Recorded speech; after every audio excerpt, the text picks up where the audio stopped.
Welcome to this tutorial on attribute-based totals in Planning View. You will see how to show totals for selected row attributes in an SAP Integrated Business Planning Excel Planning View. First, the introduction slide explains that attribute-based totals display key figure values by selected planning level attributes. In this tutorial, totals are shown for row attributes such as material and customer ID, alongside the normal attribute values in the SAP IBP Excel add-in. Next, the total placement options are reviewed. In Edit Planning View, the Attributes tab lets you use the sum icon for each selected attribute and choose options such as No Total, Total Before, or Total After. Now, the tutorial workflow is introduced.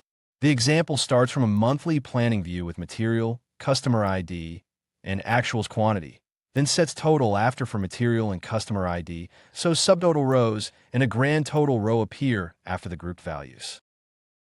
Before changing the layout, the current planning view is displayed in Excel.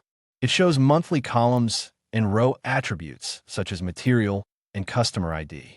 Click Edit View in the SAP IBP ribbon to open the planning view settings. After clicking Edit View, the Edit Planning View window opens. The Attributes step is highlighted in the left navigation because totals are configured for selected attributes. Click Attributes to continue.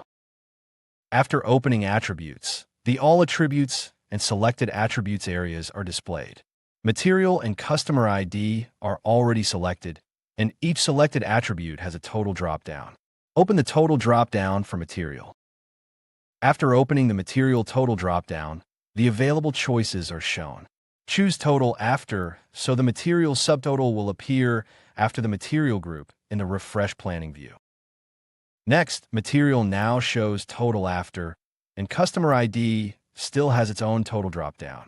Open the Total dropdown for Customer ID to apply the same placement setting to that attribute.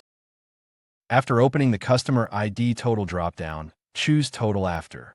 This places the Customer ID subtotal after the customer level detail rows in this example. Now, both material and customer ID show total after in the selected attributes area. Click OK to apply the attribute-based total settings to the planning view. After confirming the settings, the planning view refreshes in Excel. The result shows subtotal rows after the grouped material and customer ID values, and a grand total row for the displayed actuals quantity values.